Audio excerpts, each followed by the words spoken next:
ವೀಕ್ಷಕರೇ, ಆಗ್ರಾದ ಶಾಲಾಜ್ನ ಬೀದಿಗಳಿಂದ ಹಿಡಿದು ವಿಶ್ವ ಕ್ರಿಕೆಟ್ನ ಅತಿ ದೊಡ್ಡ ವೇದಿಕೆವರೆಗೂ ಯಾವುದೇ ಬೆಂಬಲ ಅಥವಾ ಬ್ಯಾಕ್ಗ್ರೌಂಡ್ ಇಲ್ಲದೆ ತನ್ನ ಶ್ರಮ, ವಿಶ್ವಾಸ ಮತ್ತೆ ಉತ್ಸಾಹದ ಬಲದಿಂದ ಇತಿಹಾಸವನ್ನೇ ಸೃಷ್ಟಿ ಮಾಡಿದಂತ ಹುಡುಗಿಯ ಕಥೆ ಇದು. ಆಕೆ ಹೆಸರೇ ದೀಪ್ತಿ ಶರ್ಮಾ. ವಿಮೆನ್ಸ್ ಕ್ರಿಕೆಟ್ ಅಲ್ಲಿ ಸದ್ಯ ಸಂಚಲನಾತ್ಮಕ ಉದಾಹರಣೆ ಅಂತಿರುವಂತ ಹೆಸರಿದು.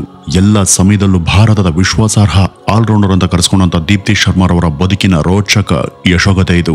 ವೀಕ್ಷಕರೇ, ಈ ಅವಧ್ಪುರ್ ಕಾಲೋನಿ ಆಗ್ರಾದ ತಾಜ್ ಮಹಲ್ ನಿಂದ ಸುಮಾರು 9 ಕಿಲೋಮೀಟರ್ ದೂರದಲ್ಲಿದೆ. ಅಲ್ಲಿ ಒಂದು ಬೋರ್ಡ್ ಅನ್ನ ಹಾಕಲಾಗಿದೆ, ಅರ್ಜುನ್ ಅವಾರ್ಡ್ ಕ್ರಿಕೆಟರ್ ದೀಪ್ತಿ ಶರ್ಮಾ ಮಾರ್ಗ ಅಂತ. ಸರ್ವಜನ್ ವಿಕಾಸ್ ಸಮಿತಿ ಅವಧ್ಪುರ್ ನಿಮ್ಮನ್ನ ಸ್ವಾಗತಿಸಿದೆ ಅಂತ ಇವತ್ತಿಗೂ ಆ ಒಂದು ಬೋರ್ಡ್ ಅಲ್ಲಿ ಬರೆಯಲಾಗಿದೆ. ವೀಕ್ಷಕರೇ, ಇಡೀ ದೇಶ ಇವತ್ತು ಹೆಮ್ಮೆಯಿಂದ ಕೇಳ್ತಿರುವಂತ ಈ ಒಂದು ಕತೆ ಶುರುವಾಗಿದ್ದು ಇಲ್ಲಿಂದಲೇ. ಈ ದೀಪ್ತಿ ಅವರ ಬಾಲ್ಯ ಅನೇಕರ ಹಾಗೆ ಬಹಳ ಸಿಂಪಲ್ ಆಗಿತ್ತು. ಇವ್ರ ತಂದೆ ಭಗವಾನ್ ಶರ್ಮಾ ರೈಲ್ವೆಯಲ್ಲಿ ಕೆಲಸ ಮಾಡ್ತಿದ್ರು. ಅವ್ರ ತಾಯಿ ಶಾಲೆಯೊಂದರಲ್ಲಿ ಪ್ರಾಂಶುಪಾಲರಾಗಿದ್ರು. ಮನೆಯಲ್ಲಿ ದೀಪ್ತಿ ಹೊರತಾಗಿ 4 ಮಕ್ಕಳು ಇದ್ರು. ಆದ್ರೆ ಇವರ ಕುಟುಂಬದ ಯಾರಿಗೂ ಕ್ರಿಕೆಟ್ ಜೊತೆ ಯಾವುದೇ ಸಂಬಂಧ ಇರಲಿಲ್ಲ. ಇವರ ಸೋದರ ಸುಮಿತ್ ಶರ್ಮಾ ಕ್ರಿಕೆಟ್ ಅನ್ನ ಆಡ್ತಿದ್ದ. ಮತ್ತೆ ಈ ದೀಪ್ತಿ ಅವನ ಹಿಂದೆನೆ ಕ್ರಿಕೆಟ್ ನ ಗ್ರೌಂಡ್ ವರ್ಗು ಹೋಗ್ತಿದ್ರು. ಇವರು ಆಗಾಗ ತಮ್ಮ ತಾಯಿಗೆ ಹೇಳ್ದೆ ಹೀಗೆ ಮನೆಯಿಂದ ಹೋಗ್ತಾ ಇದ್ದು ಕೂಡ ಉಂಟು. ಕೇವಲ ತಮ್ಮ ಸೋದರ ಆಡೋದನ್ನ ನೋಡುವಂತ ಸಲುವಾಗಿ ದೀಪ್ತಿ ಅವನ ಜೊತೆ ಹೋಗ್ತಿದ್ಲು. ಅಲ್ಲಿಂದನೇ ಅವಳಿಗೆ ಕ್ರಿಕೆಟ್ ನ ಮೇಲೆ ಹುಚ್ಚು ಶುರುವಾಗಿದ್ದು. ಒಂದು ದಿವಸ ಗ್ರೌಂಡ್ ನಲ್ಲಿ ಅಭ್ಯಾಸ ಮಾಡ್ತಿದ್ದಾಗ ಅವರು ಆಡ್ತಿದ್ದಂತ ಬಾಲೊಂದು ಹೊರಕೋಯ್ತು. ಅದು ಉರುಳುತ್ತಾ ಬಂದದ್ದು ಈ ದೀಪ್ತಿಯ ಹತ್ರಕ್ಕೆ. ಆಗಿನ್ನು ಆಕೆಗೆ 8 ವರ್ಷ ಆಗಿದ್ರಿಂದ ದೀಪ್ತಿ ಆ ಒಂದು ಚೆಂಡನ್ನ ಎತ್ಕೊಂಡು ಯಾವುದೇ ಬಗೆ ಹಿಂಜರಿಕೆ ಇಲ್ಲದೆ ಆ ಬಾಲನ ಜೋರಾಗಿ ಎಸಿತಾರೆ. ಚೆಂಡು ನೇರವಾಗಿ ಮೈದಾನದ ಮಧ್ಯದಲ್ಲಿ ಬೀಳುತ್ತೆ. ಅಲ್ಲಿ ಹಾಜರಿದ್ದ ಕೋಚ್ ಮತ್ತು ಮಾಜಿ ಭಾರತೀಯ ಕ್ರಿಕೆಟರ್ ಆಗಿದ್ದಂತ ಹೇಮಲತಾ ಕಲಾ ಅವರು ಆ ಒಂದು ದೃಶ್ಯವನ್ನ ನೋಡಿ ಆಶ್ಚರ್ಯಚಕಿತರಾಗ್ತಾರೆ. ಅವರು ಸುಮಿತ್ಗೆ ಈ ಹುಡುಗಿಯಲ್ಲಿ ನಿಜಕ್ಕೂ ಪ್ರತಿಭೆ ಇದೆ, ಅವಳಿಗೆ ಸರಿಯಾದ ತರಬೇತಿಯನ್ನು ಕೊಡಿ ಅಂತ ಹೇಳ್ತಾರೆ. ಆಗ್ರಾದ ಈ ಪುಟ್ಟ ಹುಡುಗಿ ತನ್ನ ಭಾರತಕ್ಕಾಗಿ ಆಡುವಂತ ಆ ಒಂದು ಕನಸು ಅವತ್ತಿಂದನೇ ಶುರುವಾಯಿತು. ಆದ್ರೂ ಅದರ ಆರಂಭ ಸುಲಭದಾಗಿರ್ಲಿಲ್ಲ. ಸಂಬಂಧಿಕರು ಮತ್ತು ನೆರೆಹೊರೆಯವರು ಅವಳು ಹುಡುಗಿ, ಅವಳು ಯಾಕಿದೆಲ್ಲ, ಅವಳನ್ನ ಡಾಕ್ಟರ್ ಅಥವಾ ಇಂಜಿನಿಯರ್ ಮಾಡಿ ಕ್ರಿಕೆಟ್ ನಲ್ಲಿ ಅವಳು ಏನ್ ತಾನೆ ಮಾಡ್ತಾಳೆ ಅಂತ ಹೇಳ್ತಿದ್ರು. ಆದ್ರೆ ದೀಪ್ತಿಯ ತಂದೆ ಯಾವತ್ಗೂ ಯಾರಿಗೂ ಕಿವಿಗೊಡ್ಲಿಲ್ಲ. ಅವರು ನೋಡಿ, ಅವಳು ಕ್ರಿಕೆಟ್ ಅನ್ನ ಆಡೋದಕ್ಕೆ ಇಷ್ಟಪಟ್ರೆ ಅದನ್ನೇ ಆಡ್ತಾಳ್ಬೇಡಿ ಅಂತ ಹೇಳಿದ್ರು. ಸುಮಿತ್ ಕೂಡ ತನ್ನ ಜೀವನವನ್ನ ದೀಪ್ತಿಯ ಕನಸಿಗಾಗಿನೇ ಮೀಸಲಿಟ್ಟ. ಅವರು MBA ಮಾಡಿದ್ರಿಂದ ಅವ್ರಿಗೆ ಕೆಲಸ ಸಿಕ್ತು. ಆದ್ರೆ ಆ ಒಂದು ಕೆಲಸವನ್ನ ಮಾಡ್ಲಾಗದೆ ಕೈ ಬಿಡ್ತಾರೆ. ಯಾಕೆಂದ್ರೆ ಈಗ ಅವರ ಕನಸು ದೀಪ್ತಿ ಭಾರತಕ್ಕಾಗಿ ಆಡ್ಬೇಕು ಅನ್ನೋದರ ಕಡೆಗೆ ಮಾತ್ರ ಇತ್ತು. ಅವರಿಬ್ರು ಕೂಡ ಪ್ರತಿ ದಿವಸ 4 ಗಂಟೆಗಳ ಕಾಲ ಹಳೆಯ ಮೊಪೆಡ್ ಅನ್ನು ಹತ್ಕೊಂಡು ಏಕಲವ್ಯ ಸ್ಪೋರ್ಟ್ಸ್ ಸ್ಟೇಡಿಯಂಗೆ ಹೋಗ್ತಿದ್ರು. ಚಳಿ, ಬೇಸಿಗೆ, ಮಳೆ ಯಾವುದು ಕೂಡ ಅವರನ್ನ ತಡೆಯಲಿಲ್ಲ. ನಾವು 2 ವರ್ಷಗಳ ಸಮಯವನ್ನ ತೆಗೆದುಕೊಂಡಿದ್ವಿ. ಅಷ್ಟರಲ್ಲಿ ಈ ಒಂದು ಪ್ರಯತ್ನದಲ್ಲಿ ನಾವು ಗೆದ್ರೆ ಸರಿ, ಇಲ್ಲಾಂದ್ರೆ ಇದನ್ನೆಲ್ಲ ಬಿಟ್ಟು ಕೆಲಸಕ್ಕೆ ವಾಪಸ್ ಹೋಗೋಣ ಅಂತ ನಿರ್ಧಾರ ಮಾಡಿದ್ವಿ ಅಂತ ಸುಮಿತ್ ಹಲವು ಕಡೆ ಹೇಳ್ಕೊಂಡಿದ್ದಾರೆ. ಆದ್ರೆ ಅವರ ಶ್ರಮ ಫಲ ಕೊಡ್ತು. 2014ರಲ್ಲಿ ಕೇವಲ 17 ವರ್ಷದ ವಯಸ್ಸಿನಲ್ಲಿಯ ದೀಪ್ತಿ ಶರ್ಮಾ ದಕ್ಷಿಣ ಆಫ್ರಿಕಾ ವಿರುದ್ಧ ಭಾರತಕ್ಕಾಗಿ ಏಕದಿನದ ಚೊಚ್ಚಲ ಪಂದ್ಯವನ್ನ ಆಡಿದ್ರು.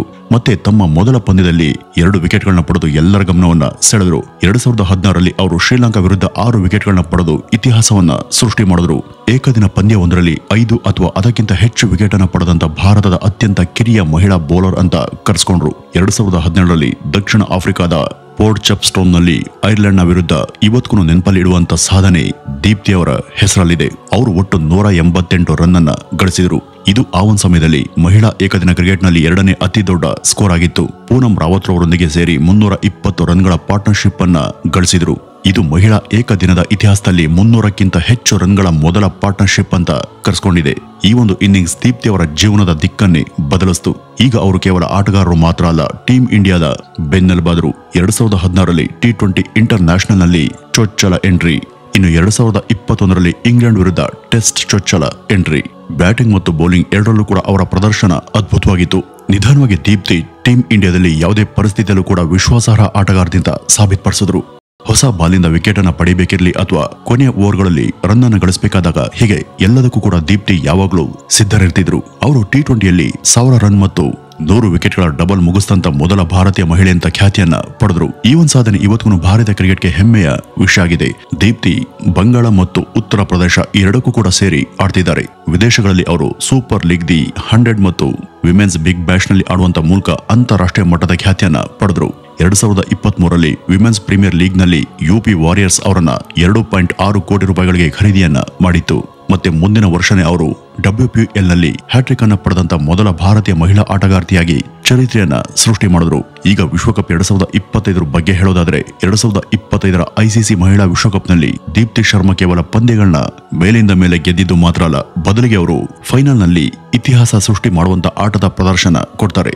ಅವರು ಇಡೀ ಟೂರ್ನಿಮೆಂಟ್ ನಲ್ಲಿ ಒಟ್ಟು 22 ವಿಕೆಟ್ಗಳನ್ನ ಪಡೆದರು ಮತ್ತೆ 215 ರನ್ ಅನ್ನ ಗಳಿಸಿದ್ರು. ಇದರ ಆಧಾರದ ಮೇಲೆ ಅವರಿಗೆ ಪ್ಲೇಯರ್ ಆಫ್ ದಿ ಟೂರ್ನಿಮೆಂಟ್ ಅನ್ನುವಂತ ಪ್ರಶಸ್ತಿಯನ್ನ ಕೊಡಲಾಯಿತು.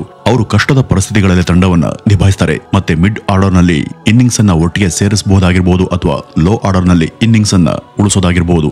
ಅವರ ಬ್ಯಾಲೆನ್ಸ್ ಮೈಂಡೆಡ್ ಬ್ಯಾಟಿಂಗ್ ಎಬಿಲಿಟಿ ಮತ್ತೆ ವೈವಿಧ್ಯಮಯ ಆಫ್ ಸ್ಪಿನ್ ಎಸೆತ ಈ ರೀತಿ ಇವೆಲ್ಲವೂ ಕೂಡ ಪ್ರತಿ ಹಂತದಲ್ಲೂ ಭಾರತಕ್ಕೆ ಪ್ರಯೋಜನಕಾರಿಯಾಗಿಯೇ ಇತ್ತು. ನಂತರ ಇಡೀ ದೇಶ ಕಾಯ್ದಿದ್ದಂತ ಆ ಒಂದು ರೋಚಕ ಕ್ಷಣ ಬಂತು. ಅದೇ ಮಹಿಳಾ ಕ್ರಿಕೆಟ್ನ ವಿಶ್ವಕಪ್ನ ಫೈನಲ್ನ ಪಂದ್ಯಾವಳಿ. ತನ್ನ ಎದುರಿಗೆ ದಕ್ಷಿಣ ಆಫ್ರಿಕಾದ ಆಟಗಾರ್ತಿಯರು ಇದ್ರು. ಅವರು ತಮ್ಮ ಪ್ರದರ್ಶನದಿಂದ ಎಲ್ಲರ ಬಾಯನ್ನ ಮುಚ್ಚಿಸಿದರು. ದಕ್ಷಿಣ ಆಫ್ರಿಕಾದ ತಂಡದ ನಾಯಕಿ ಪಂದ್ಯಕ್ಕೆ ಒಂದು ದಿನ ಮೊದಲು ತಮ್ಮ ತಂಡ ಮುಂಬೈನ ಸ್ಟೇಡಿಯಂನಲ್ಲಿ ಭಾರತೀಯ ಪ್ರೇಕ್ಷಕರನ್ನ ನಾವು ಸೈಲೆಂಟ್ ಮಾಡ್ತೀವಿ ಅಂತ ಹೇಳಿದ್ರು.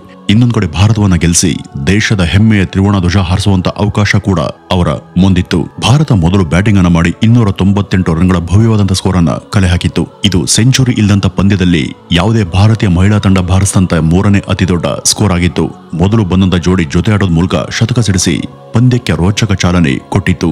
ಮಳೆಯ ಕಾರಣದಿಂದ ಪಂದ್ಯ 2 ಗಂಟೆ ತಡವಾಗಿ ಶುರುವಾಯಿತು ಮತ್ತೆ ಆರಂಭಿಕ ಓವರ್ಗಳಲ್ಲಿ ಬ್ಯಾಟಿಂಗ್ ಕಷ್ಟ ಆಗಲಿದೆ ಅಂತ ಎಲ್ಲರೂ ಭಾವಿಸಿದರು.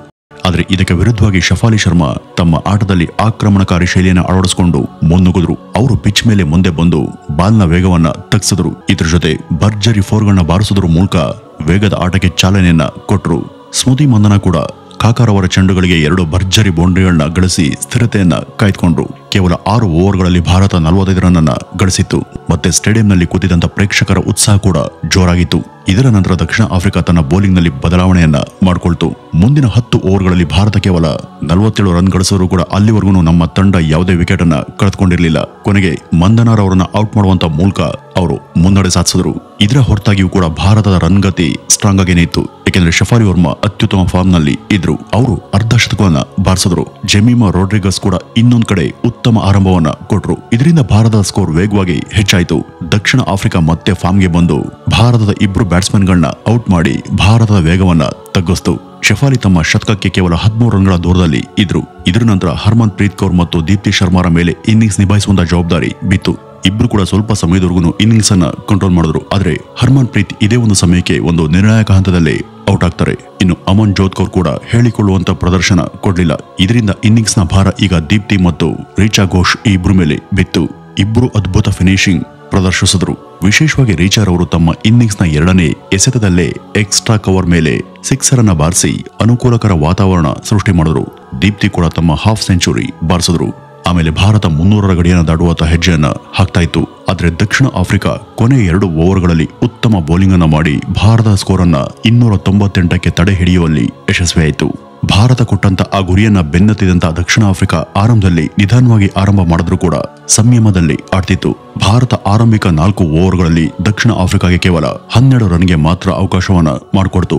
ನಂತರ ದಕ್ಷಿಣ ಆಫ್ರಿಕಾದ ಸ್ಕೋರ್ ಯಾವುದೇ ವಿಕೆಟ್ ನಷ್ಟ ಇಲ್ಲದೆ 51 ರನ್ ಆಗಿತ್ತು. ಆದರೆ ಮುಂದಿನ ಓವರ್ನಲ್ಲಿ ಅಮನ್ ಜೋತ್ ಒಂದು ಅದ್ಭುತ ಡೈರೆಕ್ಟ್ ಹಿಟ್ ಮೂಲಕ ಬ್ರೀಡ್ ಸರೋವರನ್ನ ರನ್ಔಟ್ ಮಾಡಿ ಭಾರತಕ್ಕೆ ಮೊದಲ ವಿಕೆಟ್ ಅನ್ನ ತಂದುಕೊಟ್ರು. ಓಲ್ವಾಟ್ ರನ್ ಗಳಿಸೋದನ್ನ ಮುಂದುವರಿಸಿದ್ರು. ಆದ್ರೆ ಮತ್ತೊಂದು ಕಡೆ ಇನ್ನೊಂದು ಆಘಾತ ಉಂಟಾಯಿತು. NAK ಭಾಷಾ ಅವರು ಯಾವುದೇ ಅಕೌಂಟ್ ಅನ್ನು ಓಪನ್ ಮಾಡದೆ ಡಕ್ಔಟ್ ಆಗ್ತಾರೆ. ಅವರನ್ನ ಶ್ರೀಚರಣಿ LBW ಮಾಡಿ ಔಟ್ ಮಾಡ್ತಾರೆ. ಡ್ರಿಂಕ್ಸ್ ಬ್ರೇಕ್ ನ ನಂತರ ದಕ್ಷಿಣ ಆಫ್ರಿಕಾ ಸ್ವಲ್ಪ ಸಮಯದವರೆಗೂ ತುಸು ಚೇತರಿಸಿಕೊಳ್ತು. ಸೋಲೂಸ್ ಉತ್ತಮ ಬ್ಯಾಟಿಂಗ್ ಅನ್ನ ಮಾಡ್ತಿದ್ರು. ಓಲ್ವಾಟ್ ಟೂರ್ನಿಮೆಂಟ್ ನಲ್ಲಿ ತಮ್ಮ 500 ರನ್ಗಳನ್ನ ಪೂರೈಸುವುದರ ಜೊತೆ ಅರ್ಧ ಶತಕ ಸಿಡಿಸಿ ದಾಖಲೆಯನ್ನ ಬರೆದ್ರು. ಮತ್ತೆ ಅದೇ ಈ ಒಂದು ಪಂದ್ಯದ ನಿರ್ಣಾಯಕ ಗೇಮ್ ಚೇಂಜರ್ ಆಗಿ ಸಾಬೀತಾಯಿತು. 2ನೇ ಎಸೆತದಲ್ಲಿ ಶಫಾಲಿ ಸೋನ್ ಲೂಯಿಸ್ ರವರನ್ನ ಕಾಟನ್ ಬೋಲ್ಡ್ ಮಾಡಿ ಔಟ್ ಮಾಡ್ತಾರೆ. ಮುಂದಿನ ಓವರ್ನಲ್ಲಿ ವಿಕೆಟ್ ಕೀಪರ್ಗೆ ಕ್ಯಾಚ್ ಅನ್ನು ಕೊಡೋದ್ರ ಮೂಲಕ ದಕ್ಷಿಣ ಆಫ್ರಿಕಾವನ್ನ ಬ್ಯಾಕ್ ಫುಟ್ಗೆ ತಳ್ಳಿದ್ರು. ಇದಾದ ನಂತರ ದೀಪ್ತಿ ಶರ್ಮಾ ಮುಂದಾಳತ್ವವನ್ನು ವಹಿಸಿಕೊಂಡು ಒಂದರ ನಂತರ ಒಂದರಂತೆ ವಿಕೆಟ್ ಅನ್ನು ಪಡೆದು ಪಂದ್ಯವನ್ನ ಸಂಪೂರ್ಣವಾಗಿ ಭಾರತದ ಪರ ವಾಲುವಂತೆ ಮಾಡಿದ್ರು. ದೀಪ್ತಿ ತಾವೊಂದು ಯಾರ್ಕರ್ ಅನ್ನು ಹಾಕಿ ಡರ್ಸನ್ ರವರನ್ನ ಬೌಲ್ಡ್ ಮಾಡಿದ್ರು. ಮುಂದಿನ ಓವರ್ನಲ್ಲಿ ದೀಪ್ತಿ ದಕ್ಷಿಣ ಆಫ್ರಿಕಾದ ನಾಯಕಿಯನ್ನ ಔಟ್ ಮಾಡ್ತಾರೆ. ಅವರು ಶತಕವನ್ನ ಬಾರಿಸಿದ್ರು ಮತ್ತೆ ತಮ್ಮ ಸೆಮಿಫೈನಲ್ ಪ್ರದರ್ಶನವನ್ನೇ ಇಲ್ಲೂ ಕೂಡ ರಿಪೀಟ್ ಮಾಡೋದಕ್ಕೆ ಟ್ರೈ ಮಾಡ್ತಿದ್ರು. ದೀಪ್ತಿ ಟ್ರಯನ್ ಅವರನ್ನು ಕೂಡ LBW ಮಾಡ್ತಾರೆ. ಮತ್ತೆ ದಕ್ಷಿಣ ಆಫ್ರಿಕಾದ ಇನ್ನಿಂಗ್ಸ್ ಈ ಒಂದು ವಿಕೆಟ್ ನಿಂದಲೇ ಕುಸಿಯೋದಿಕ್ಕೆ ಶುರುವಾಯಿತು. ಆದ್ರೂ ಕೂಡ ಲೀಗ್ ಪಂದ್ಯದಲ್ಲಿ ಭಾರತಕ್ಕೆ ಆಘಾತ ಕೊಟ್ಟಂತ ನಾಡಿನ್ ಡಿ ಕ್ಲರ್ಕ್ ಸ್ವಲ್ಪ ಸಮಯದವರೆಗೂ ಕೈಲಾದ ಮಟ್ಟಿಗೆ ಸ್ಪರ್ಧೆಯನ್ನ ಕೊಟ್ಟರಾದ್ರೂ ಅವ್ರಿಗೆ ಇದ್ದಂತ ಸವಾಲು ತುಂಬಾ ದೊಡ್ಡ ಮೊತ್ತದಾಗಿತ್ತು. ಅಂತಿಮವಾಗಿ ದಕ್ಷಿಣ ಆಫ್ರಿಕಾದ ಇಡೀ ತಂಡ 246 ರನ್ಗಳಿಗೆ ಆಲ್ಔಟ್ ಆಯಿತು. ದೀಪ್ತಿ ಶರ್ಮಾ ತಮ್ಮ ಕೊನೆಯ ವಿಕೆಟ್ ಅನ್ನು ಪಡೆದು 5 ವಿಕೆಟ್ಗಳ ಕೋಟವನ್ನ ಮುಗಿಸಿದ್ರು. ಮತ್ತು ಭಾರತದ ಐತಿಹಾಸಿಕ ವಿಶ್ವಕಪ್ ಅಭಿಯಾನಕ್ಕೆ ವಿಜಯದ ಹಚ್ಚೆಯನ್ನ ಹಾಕಿದ್ರು. ವೀಕ್ಷಕರೇ, ದೀಪ್ತಿಯ ಕತೆ ದೇಶದ ಕೋಟಿಗಟ್ಟಲೆ ಹೆಣ್ಮಕ್ಳಿಗೆ ಒಂದು ಸಂದೇಶವಿದ್ದಂತೆ. ದೀಪ್ತಿ ಶರ್ಮರವರ ಕತೆ ಕೇವಲ ಕ್ರಿಕೆಟ್ನದ್ದು ಅಲ್ಲ, ಇದು ವಿಶ್ವಾಸದ ಮತ್ತೆ ಕನಸುಗಳನ್ನ ನನಸಾಗಿಸುವತ್ತ ಅವರಿಟ್ಟಂತ ಹೆಜ್ಜೆಗಳ ಕಥೆಯಾಗಿದೆ. ನಿಮ್ಮಲ್ಲಿ ಗೆಲ್ಲುವಂತ ಉತ್ಕಟ ಇಚ್ಛೆ ಹಾಗೂ ಅದಮ್ಯ ಉತ್ಸಾಹ ಇದ್ರೆ ಗೆಲುವು ತಾಂತಾನೆ ನಿಮ್ಗೆ ಸಿಗುತ್ತೆ ಅನ್ನೋದನ್ನ ಇವರು ನೋಡಿ ಹೇಳಬಹುದು. ಭಾರತ ವಿಶ್ವಕಪ್ ಅನ್ನ ಗೆದ್ದಾಗ ಮತ್ತು ತ್ರಿವರ್ಣ ಧ್ವಜವನ್ನ ಆಕಾಶದಲ್ಲಿ ಹಾರಾಡುವಾಗ ಅವತ್ತು ಗ್ರೌಂಡ್ ನ ಹೊರಗಿಂದ ಬಾಲನ್ನ ಎಸ್ತಿದಂತ ಅಗಾಧ ಆ ಪುಟ್ಟ ಹುಡುಗಿ ಈಗ ವಿಶ್ವದ ಅತ್ಯುತ್ತಮ ಆಲ್ರೌಂಡರ್ಗಳಲ್ಲಿ ಒಬ್ಬರಾಗಿ ಪರಿಗಣಿಸಲ್ಪಟ್ಟಿರೋದು ಭಾರತೀಯರಾಗಿ ನಾವೆಲ್ಲರೂ ಕೂಡ ಹೆಮ್ಮೆ ಪಡುವಂತ ಸಂಗತಿ. ನಮ್ಮ ಹೆಣ್ಮಕ್ಳು ಗಂಡು ಮಕ್ಕಳಿಗಿಂತ ಯಾವುದರಲ್ಲೂ ಕೂಡ ಕಡಿಮೆ ಇಲ್ಲ ಅಂತ ಹೇಳುವಂತ ಹೆಣ್ಮಕ್ಳಿಗೆ ದೀಪ್ತಿ ಶರ್ಮರವರು ಒಬ್ಬ ಆದರ್ಶ ಪ್ರತಿಭೆ ಅನ್ನೋದರಲ್ಲಿ ಯಾವುದೇ ಸಂದೇಹ ಇಲ್ಲ ಅಂತ ಹೇಳ್ತಾ ಇವತ್ತಿನ ಈ ಒಂದು ವಿಡಿಯೋವನ್ನ ಇಲ್ಲಿಗೆ ಮುಗಿಸೋಣ. ನಮಸ್ಕಾರ.